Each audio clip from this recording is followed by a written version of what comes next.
Guess what? What? You're fired. That's great. I already started recording too. Okay, welcome back. Today's Monday, March 30th, 2009. It's 11:56 p.m. As you guys notice, I have the graphics working now. Hopefully this fixed for good. I am trying to get a better connection, a better camera, and all that kind of stuff. That will come with time when I figure out some stuff and everything. But tonight, I have Deborah on with me as usual. We're going to be covering three old cases, and those are case number 400, which is Brittney and Beers, 401, Gordana Kotevsky, and case number 403, Rue Pedro Mendoca. Or is it?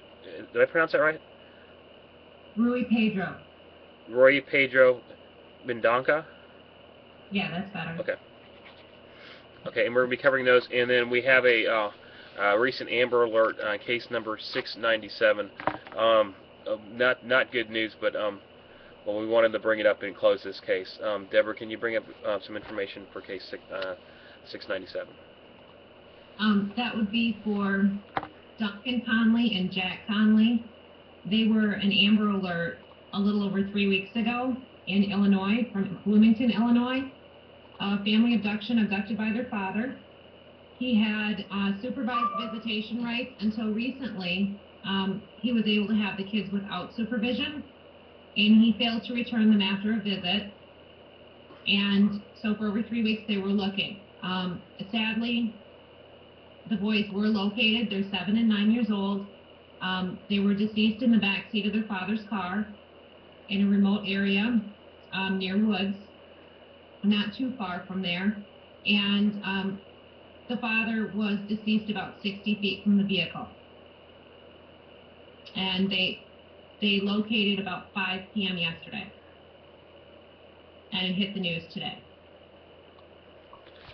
Yeah. So it's great that they're recovered, although it's not the outcome that we hoped and prayed for. No, not at all.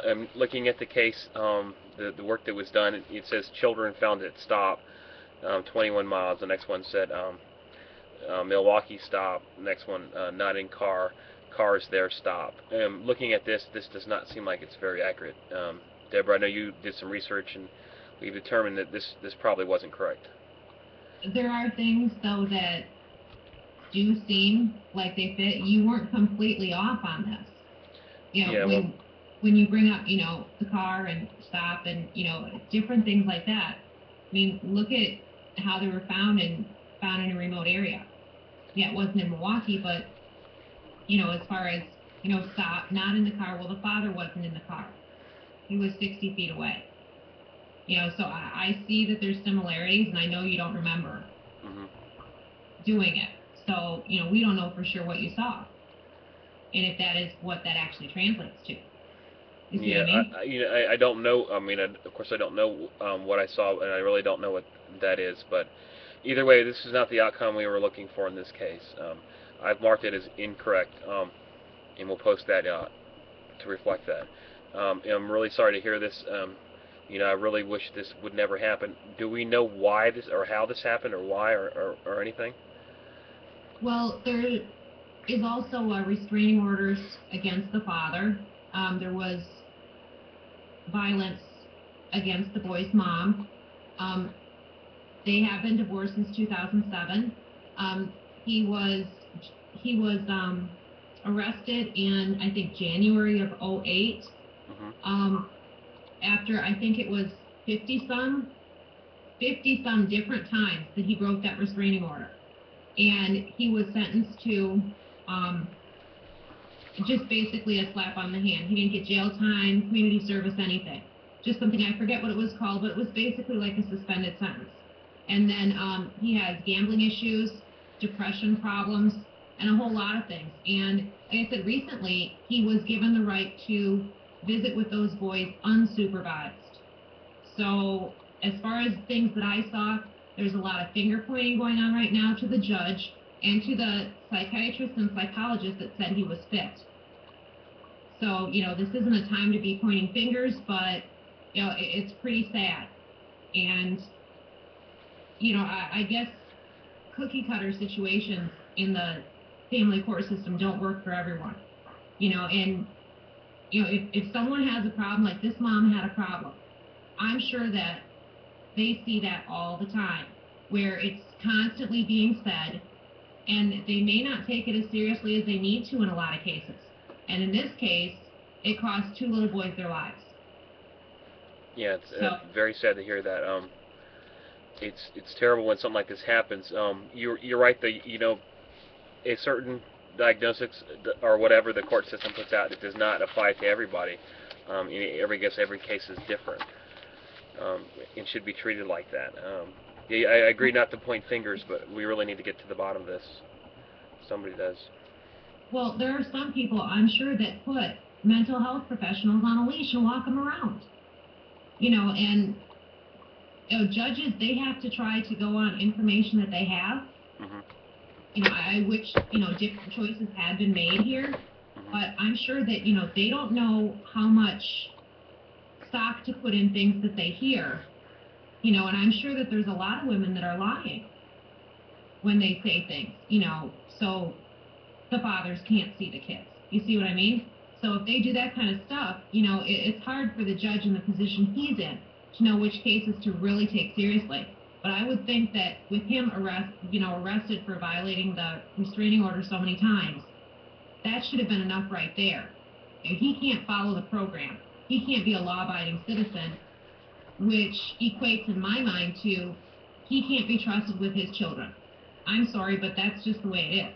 That's what I think, but you know, I'm not assigning blame. I don't think this is the time to do it, and if something needs to happen with the judge or, you know, the health professionals that weighed in on it, then that's something they'll deal with. Cause of death, do we know? There were autopsies being conducted today, and as of 6:30, when there was news updates, the last ones for the day, there were no results yet. They did not say anything about the condition of the boys. They didn't say if they could have been there for quite a while and just now discovered, or if this was, you know, very recent. They didn't say, so we know nothing of that. Okay, because I was looking on here. I'm just wondering what that number. I think we discussed this before. 449,281 met. Any chance this could be carbon monoxide? And you said the father was found 60 feet from the vehicle. 60 feet. 60 feet Okay. from the vehicle. Maybe. I'm sure it could be. Okay. You know, they did say it looks to be a murder-suicide, of course. It says not in car. Car is there. Stop. Okay. Yeah. And then stop. And it says children found at stop. 21 miles, and just whatever that is. I don't know. Either way, either way, it's closed. Based on where they said that the car was, Mm-hmm. and based on where they lived, it could be 21 miles. It's not too far away, but with the information that's out right now, Mm-hmm. there's not enough to map it or check that. Okay. But, you know, that's what I was saying as far as, you know, with what you're saying about not in car and the stop. You had stop a couple of different times there. This could be, it could tie in. Right. I got Gail. There's notes from Gail in this case too. It does say one of the numbers, the notes that I took said 21. Yeah, you both did 21, didn't you? Yeah. Mm-hmm. Okay, let's move on. I don't have any graphics loaded for tonight. I didn't realize the software was working, but I apologize for that. We'll get all the graphics up for the next shows. So moving on, we're going to go to case number 400. Let me clear this. Are you doing that, or are you going to bring up the last cases you posted first? Oh, that's a nice way of telling me I screwed up. Yeah. I asked you which way you were going to do That's it. fine. No, you're right. That's why I've said that's a nicer way of telling me, hey, Brian, you need to do it. Oh, I didn't know if you meant that sarcastically. No, it wasn't sarcastically. I mean, you're right. Oh. Let's get that. Well, the thing is, I had, way if you like. yeah, I'm sure you could. I had it closed out. When I restarted it, I actually have to open up all these files. So that would be case number 710. Is that it? Or I mean 712. Elizabeth Mosteller. Okay, give me the case again. Cassie Elizabeth Mosteller. Mosteller. Yeah. Okay.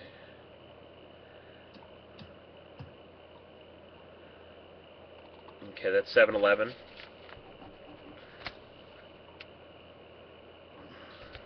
That was done on the 28th. And was there another one?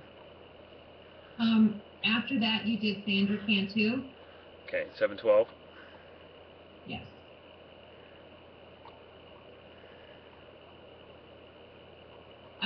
Actually, what you brought up with the boys, I would hope that what happened is carbon monoxide, and it wasn't worse than that.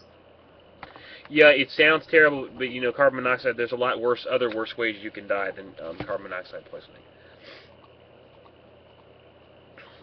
I know you get a headache, and then that's really it. I mean, you go out, but it's still terrible. Okay.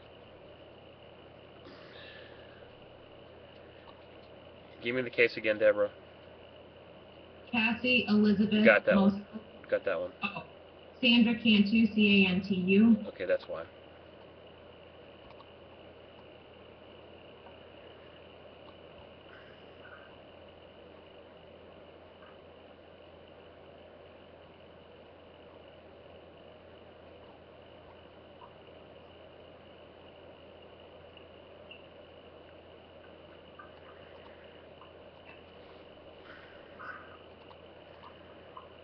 Almost done.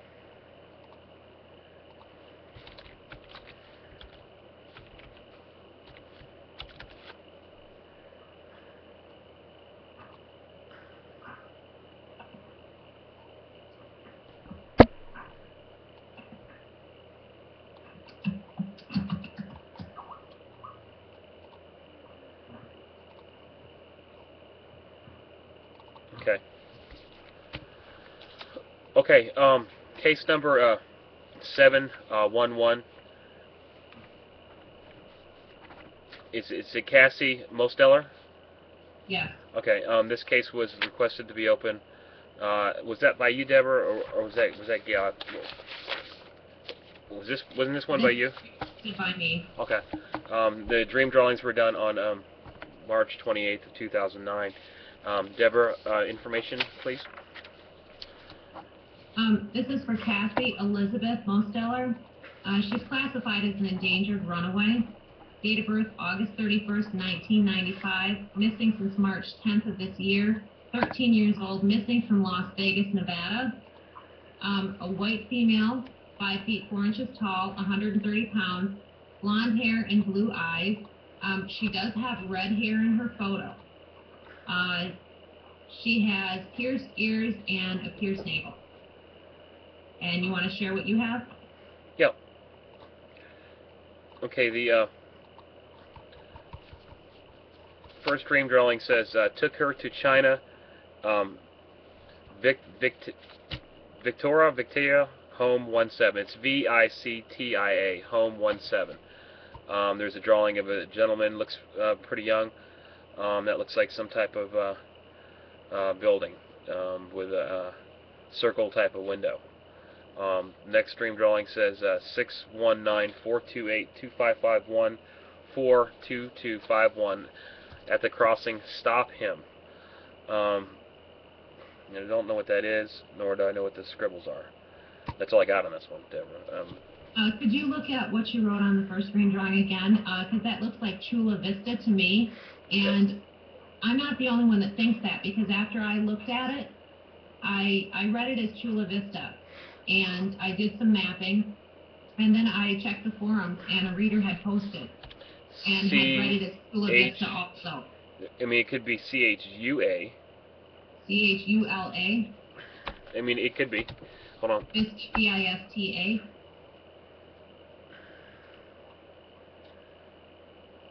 Yeah. Okay. It could be. Yeah. Okay. It could be. I'm more comfortable with the Vista. That looks like. Yeah. It could be. Yeah. You're right. I see the U. So yeah. Okay. Based on that, it looks like her case would be tied with Amber Dubois, Pebbles Jace, and Marlene Terralis. And oh, okay. Well, hold on a second. Chula Vista is right near where they're missing from, and right over the border from Tijuana. Okay. Let me get those cases up then, because if we're going to link them together. Right. And you also said something about stop them at the crossing or something?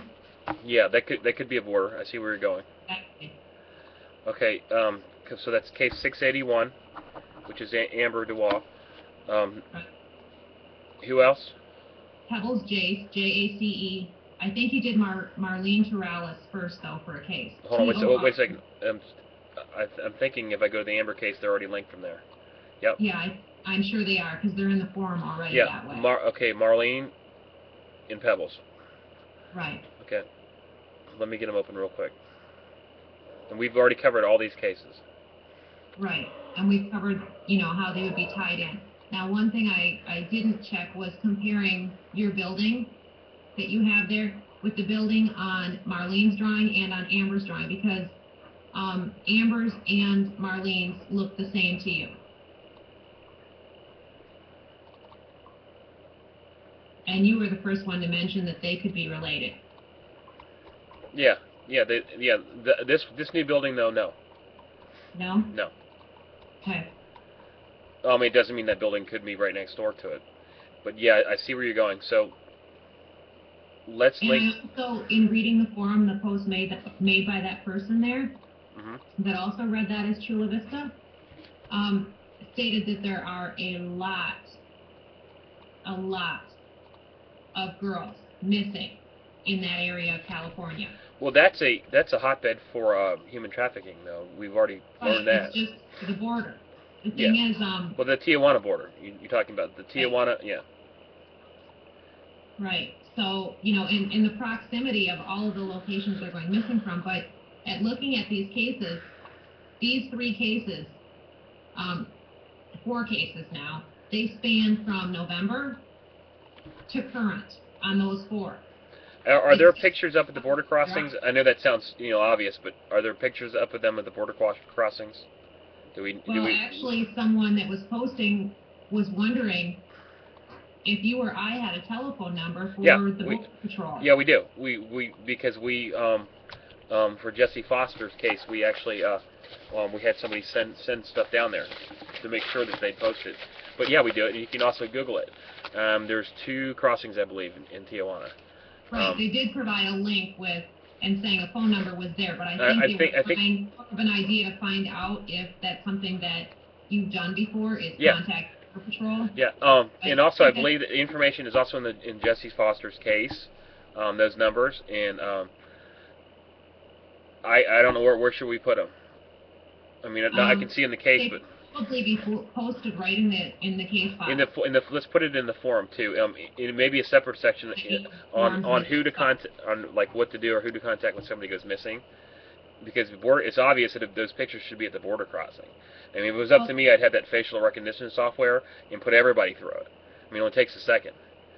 Well, there's been a few people that are actively following Amber's case and these connected cases. Okay. And so for Amber, we get 1, 2. Recent members, 2 for sure that are recent members that are putting this all together, and posting in the forum and trying to piece things together, live right out in that area. So, if we give the information. Well, if you live in the area, please go to the border crossing and see. Hey, what are you looking for? I mean, where are the pictures at? Are you actively looking for these people? I mean, I hope that they are. Well, and one person was wondering, we can get a location. They'll go get her right away. As far as picking up Amber, there are people out there nearby that want to help, that have joined your forum in the past week and are posting and putting together from your work, from anything they find anywhere, and from what they know living in that area. Okay. So that's been really, really helpful. And I got Amber's picture right here. Is the best. Yeah, it is. One thing I want to stress. Never go and try to take somebody. That's why the police and authorities are there. That could backfire on you. If you don't know what you're doing, please stay out of it. Let the authorities know. Never go out there and, I mean, I know it sounds common sense, never go take somebody. Even if you're sure it's them. That's what the police are for. They will do their job. Okay, that's Amber right there, correct? Okay, so so Amber's related to Marlene, Pebbles, and now Sandra, possibly. And we're saying possibly, we don't know, but yeah, I do see what you're saying. Yeah, I really don't see that as China Victoria or VIC, TIA or No, anything like that. I looked at it again. I see what I The see what. Chula and Vista. Yeah, I looked at it again. I see what you're saying. It does make sense. That's what it says. Um, I mean, but do you see how I mean, it did say China. To me, it looked like China, like a China buffet or something like that. But yeah, now looking at it, CH, and that's ULA. So I've corrected that too on the translation. And thank you very much for finding that. Um, Well, like I said, I'm not the only one. One of your Okay. readers did too. So that's wonderful. And I'm really glad that people are paying attention. They're piecing things together and sharing it with other people. Because then someone can add to that. And this person did send me a PM, the one that told me that, there were a lot more missing from that area. And I asked them to please email me the names. Okay. So this could be a bigger thing than we're even guessing. Right. Okay. I know there's Right. okay. Well, it's if you do cases on the other ones, there could be information on a different case that leads to getting a whole group home, a whole bunch of them found and located, and get them home. So one good thing with this, more than likely, it's I hate to say it, but it's probably either pornography or prostitution or whatever the perverts think that they're doing. In those cases, they are alive. I mean, the majority of the cases they are alive. I hate to. I mean, I hate. It's a terrible thing, but it's better than other it's things. better than the alternative. Well, this is where that island would come in handy once again, huh? Yeah. With all the perks on it. Mhm. So if Southern California, it doesn't look like a good place for kids, does it? Especially down there by the border. No, it doesn't. Once again, it goes back to border security and everything else. This is nuts. That's saying if these are correct. I mean, they could be anywhere else too. They could have ran away or anything. But I do see the connection that you're talking about, and it is possible. It should be at least looked into, not just completely discarded. But unfortunately, that's not the way it usually happens. Everything just gets discarded. Okay. Anything else for case number for that case right there? No, just if everyone could pay attention, I will be adding Cassie in the related cases area then too. They each have their own separate case file, and then we also have the related cases area where you can post and tie them all together in there. And I say thank you to everyone that's been posting and trying to piece things together, because that's what it's all about. You got a cat in the background? Yes. Okay.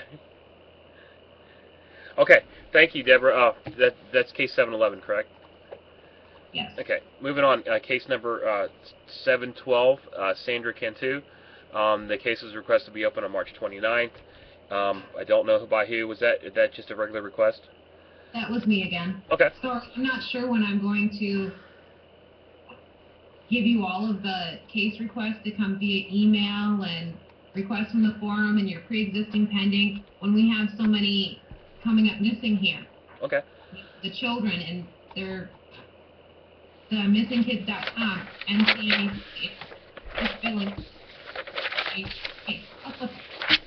Okay.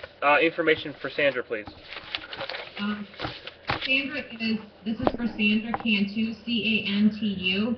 She's classified as endangered and missing. Date of birth March 8th, 2001. She's been missing since March 27th.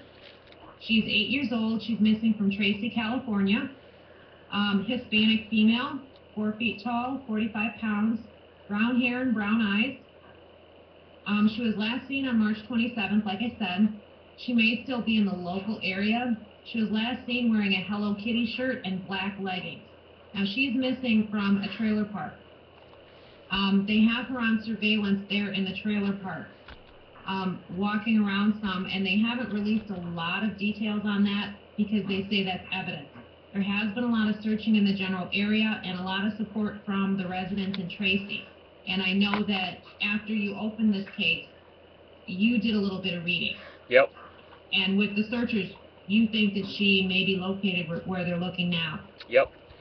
Yeah, I think I sent you, because I was actually a little excited when I saw that. I actually sent you a link. Yes. Do you happen to have that Skype link? Because there's nothing in the case file. I want to put that in there. I think it was on Mercury News. Let me see if I can just... All right, anyway, so the dream drawings were the 3/28/09, the night of the 28th. The first one says, she's there, look past the wall, 176, and then 0, 3.8 m. I'm thinking that might be meters. That definitely is a trailer. In that trailer, it looks very similar to something I saw in a news article on her. Next one says, not joke, Wednesday, April, Banta 7, with him, likes stories. I think she may be with a man who likes stories. I'm not sure of his age nor his description. I don't have anything like that. There's some drawings on the bottom.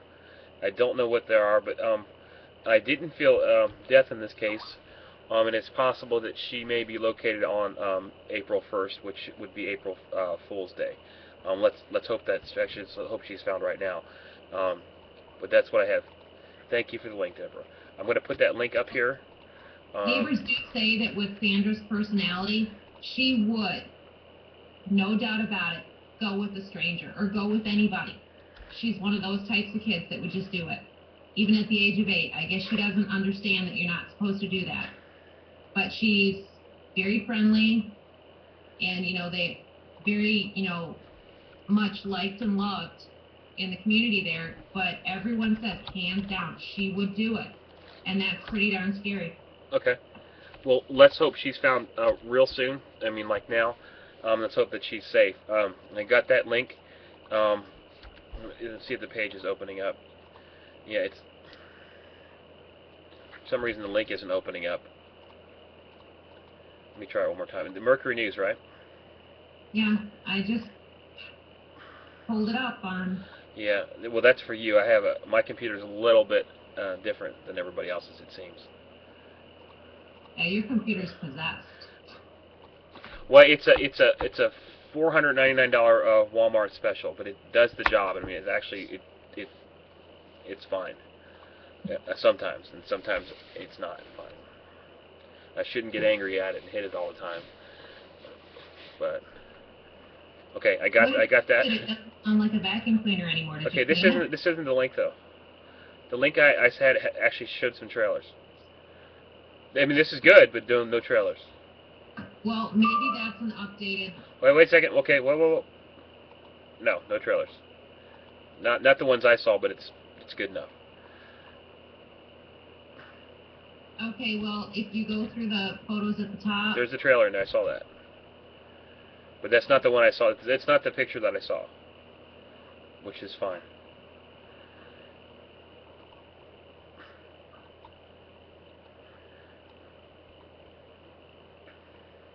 Okay, Mercury News doesn't have a previous story, and this one was updated last at 1:52 p.m. Sunday. Okay, so it means it could have changed. Yeah, they must have changed the photos. I just put the link there. It's coming up with a bunch of... Okay, so the link is up for that case. Okay, let's move on. Okay, Deborah, as far as Amber Alert goes, I know we were talking about some Kaylee, Anthony, and Haley parental retardation stuff. Is there anything real news out there? Real news? Yeah. That could be beneficial. Anything beneficial for Haley. Haley home? For Haley, or at least show some respect for Kaylee. Anything out there in the news? No, I wouldn't say so at all. Let's move on. Okay, moving on. Case number 400. Brittney and Beers. The case was requested to be open on June 19th of 2007 by... Yeah, I'm not sure who by. But anyways, it was the case was open on the same day, or the next day. And Deborah, what information do you have for Brittney? Well, actually, Brittney is missing from an area about an hour from me. Okay. And once again, I apologize, guys. There's no graphics up for these for the missing people today. Tomorrow's show we'll have them on. Go ahead. Go ahead. Okay, this is for Brittney Ann Beers. Mm-hmm. She's been missing since September 16th, 1997 from Sturgis, Michigan. Her date of birth is August 1st of 1991. She was 6 years old when she went missing. She'd be 18 this year. 4 feet tall, 45 pounds at that time. Caucasian female, blonde hair, blue eyes. She was missing her 4 upper baby teeth at the time that she went missing, and she normally wore her hair in a ponytail. She was last seen wearing a white tank top or t-shirt with flowers on it, pink tie-dyed shorts, and white sneakers with a pink design. She was playing outside of her home at Village Manor Apartments in the evening on September 16th of 97. She was outside riding her bicycle, and at about 7:30, Brittney's mom, Tina Stetler, left to go run some errands. When she actually ended up leaving to go on her errands, it was about 8:30, and she saw that Brittney was still riding her bike there in the neighborhood. Brittney's half-brother told authorities that he saw her sitting on a bench about 5 minutes after Mom had left, and a witness told investigators that he saw Brittney talking to an unidentified male that drove either a red or brown mid-sized vehicle shortly thereafter. The witness said that Brittney walked over to them, to the witness is a he, and told him that she made a new friend, and Brittney has never been seen again. It was about 5 after 9 when Brittney's mom got home, and she asked the brother to find Brittney. When they couldn't find her by the apartment complex, the mom called and reported it to law enforcement. The apartment complex is located on US 12, which is the main road through Sturgis. They found her bike abandoned shortly after she went missing. They did do a lot of flyers and also spreading the sketch of the unidentified man after she went missing. They don't know if he's connected. They say he's in his late 20s or his early 30s, and he's got short dark hair and a thick mustache, and he was driving either a mid-sized red car or a brown Renault. They say that they want to talk to this guy. They're not calling him a suspect, but they think he may have information. Something pretty horrible did happen. They got the case more attention a few years after she went missing. They ended up removing Brittney's older brother and younger sister from the home. There was allegations of physical and sexual abuse and neglect. Brittney's father, Raymond Beers, and his brother James Beers, along with Kevin Folsom, which is the father of one of Brittney's half-brothers, were allegedly involved in this abuse.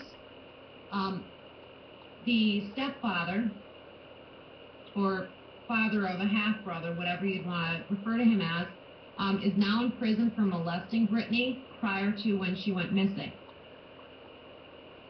Also, then, in the year 2000, there was an arrest in St. Clair Shores, Michigan, for a man who had images of child pornography on his computer. They thought that one of the victims was Brittney, and they determined that it was not her, but it did give her case more publicity. So, would you like to share what you have? Yeah, sure. Thank you. Good details too. The case, like I said, it was opened on June 19th of 2007. First dream drawing says 42 white male, black fingertips, dyed black Jesus. And I was just looking at the picture. I mean, I think he thinks that he's Jesus or looks like Jesus or maybe tries to act like Jesus, the biblical Jesus. But yet there's a cross up there. Is that, to me, it looks like a pentagram. That's not the Star of David, is it? Do you see the dream drawing? Yeah, I saw that, and I'm not quite sure. I don't know. That's a pentagram, I think. Okay. Next one says complex apartment, Chicago, shaped like squares, 162 here. So that could be either a real quick drawing of some type of apartment building or maybe a map of an apartment complex. That next one says she is still safe, same place, 3 years, 171.6, and that's all I have. And there's nothing after that. No follow-ups, no emails, nothing. And according to the dream drawing, she's safe, and they were done in June of 2007. Anything else on this? I mean, redo, maybe post more stuff in the forums, but that's all I have. Okay. I think a redo would be great to see if you could get some more detail. Okay. But it hasn't been 2 years yet since you opened the case. And with what you have, she's alive and well at that point, which is 10 years after when she went missing. Right. So and she'd be 18 now. The picture that we have, of course, she'll probably look nothing like that. But there is a forum link to this case, and the rest of the cases we're actually adding them as we go. If you find any additional information or anything, please post it in the forums. Or I mean, this is a pretty detailed drawing of this man that says Jesus. So if you know who that person is or whatever, do what you got to do. Anything else, Deborah, for that case? I'm checking something really quick here because there's been a recent post to see if that could be new information. Okay. For Brittney? No, it's not new information. Okay. Someone who remembers the case quite a bit, but it was not anything new. Okay. Yeah, that was for Brittney. Okay. Next case is case number 401. Gordana Kotevsky. Did I pronounce that right? Kotevsky. Right? Yeah, that was good. Okay. Yep. The case was opened on June 19th of 2007. And Deborah, you have more information. Yes. It ended up turning into a cold case. The family's wanting it reopened now. Let me pull up some more information. Okay. I just smacked the microphone because it was going nuts on me again. Okay. Gordana Kotevsky has been missing since November 24th of 1994. She was 16 at the time she was kidnapped, and she was walking to her aunt's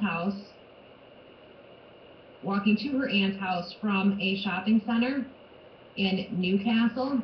And this would be the Newcastle area. Let me see here. In near Sydney, Australia, in the New South Wales area. So this case is out of Australia. They believe that Gordana was abducted at about 8:45 at night. The aunt looked down the driveway and she saw a white Toyota Hilux, Hilux, driving away, going down the Pacific Highway. A short time later, the aunt looked around outside. I guess she must not have thought much of seeing that vehicle at the time. When Gordana didn't come home, she found a torn plastic shopping bag outside that had her purse, a new item of clothing, and socks in it, and it was laying on the grass. Her aunt does say her aunt's name is Sonia, and she says that she heard screams outside of the house, followed by muffled male voices. Not sure how many, but it was more than one. There was never a trace of her found, even though it says here that there was a massive search for her. In 1998, Strike Force Fenwick was set up to investigate the disappearances of about 20 young people in that area that happened over a 20-year period. Right now, Gordana's disappearance is the only active case remaining that they're still investigating.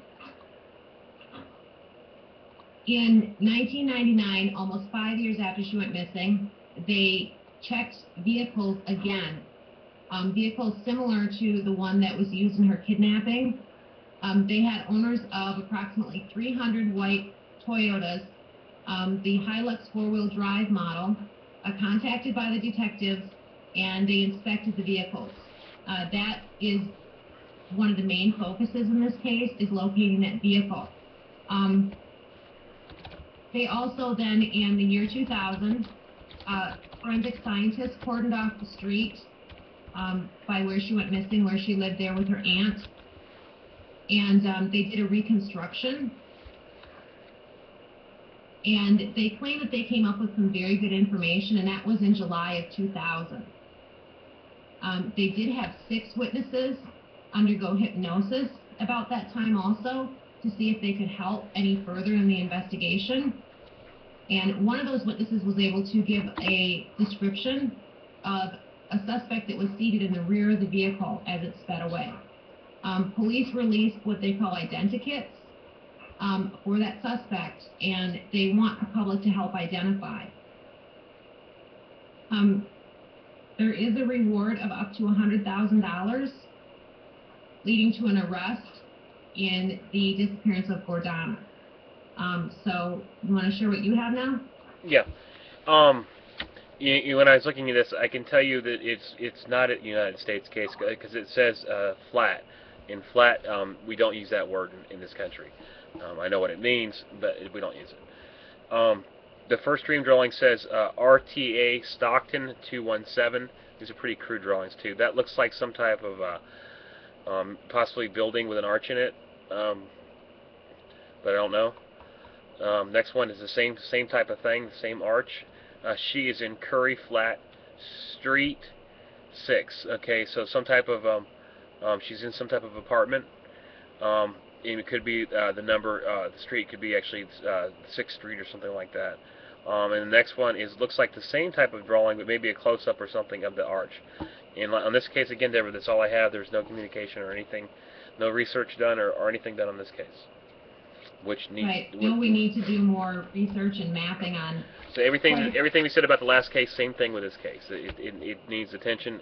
Missing persons forum, or missing person forum, sorry. Or findthemissing.net and get in there and post and research, whatever. Right? Yes. If most people are still, we don't have a whole lot of people registered for the new forum, and it is under construction, moving stuff over, and that's going to take some time. But if everybody could, that has not registered yet, get themselves registered for the new one. Sorry that you do have to re-register, but you can belong to both the forums. Because there are some people that do post it in the new forum also. We do have some people posting it in both of them to make sure that everyone sees it. So that's really awesome. Yeah, great. And once again, speaking of the new forum, missingpersonforum.com, we're still getting all the cases in there, but if you want to be a moderator and help post some cases, get some information, do some research and stuff, please send an email to help@missingpersonforum.com. That will go to Deborah, who's the site admin. So Deborah, anything else for it's Gordana, right? Right, Gordana. Okay. There's a DA. Is you sure it's not Gordana? It definitely is it Gordana? Because I was. It would say Gordana. Okay. Okay. Moving on, case number 402. This is there's actually a lot of stuff done on this case. Do we have time for that one tonight? What we could do, I was going to bring that up. We're at 42 minutes. We'd like to keep it under 45 minutes for a lot of reasons. One of them including it won't work if it goes over 45 minutes. Yeah, let's bring this up tomorrow. This one is definitely related to Madeleine McCann. I can't stress enough how frustrated I am with the Madeleine McCann case. This one goes right along with it. I'm telling you guys, there's something going on in Portugal. There's too much stuff with this case. It's directly related to Madeleine McCann. What I'm saying is you'll see what I'm talking about. Anyways, this is case number 402. Please check it out and help us. We'll come on tomorrow night. We'll discuss this case and we can. I guess I can finish up Madeleine McCann if you want to, Deborah. I know you're anxious for me to do that. Oh yeah, I'm real anxious for you to have emails down again. Okay, yeah. But let's do that tomorrow then. Anything else as far as these cases that we've covered tonight? Are there any questions in the chat room? If there are, please type them pretty quickly because we're limited with time. Anything? I know. Thank you for staying in there with us. Diane said she could see a connection with the drawings. Thank you. I don't think I need to talk about that one. Thank you, Kevin, for sticking around. Well, never mind, Kevin's gone. So I guess you won't hear that. I'd just like to say thank you for these people that stick around. Yeah, thank you for sticking around. I know we're pretty boring, but we do cover a lot of stuff. We try to help. I don't know if we do or not, but we're trying our best to help. Speaking of helping, we need help. Findaji.com. Please go, FINDADJI.com. Please go there. Print. There's a PDF of Aji. Please print I'll answer that question, Sass, in a second. Please print documents. Print the PDF, and put the picture out. Deborah runs the findaji.com forum. Deborah, anything you want to say for Aji? Yes, I would like to say something. I received an email from one of your readers, listeners, and she wanted me to please tell everybody, because they may not have heard the broadcast, to please send an email to Oprah asking her to cover this case. Oprah may be the one that can really help here. So if everyone could please email Oprah, there is contact links in Aji's forum for that, and his website, the direct link to the contact pages of all of the media. So feel free to send them to anyone else at the same time. There's local and national listed there. Right. Oprah is powerful. She can put a stop to this and make things right that are desperately or been going wrong for a long time in the media. All right. Thank you guys. Good night, and I'll see you tomorrow, 11 o'clock Eastern Standard Time, -5 GMT. Thank you, Deborah. Thank you guys for listening and chatting in the chat room. Good night.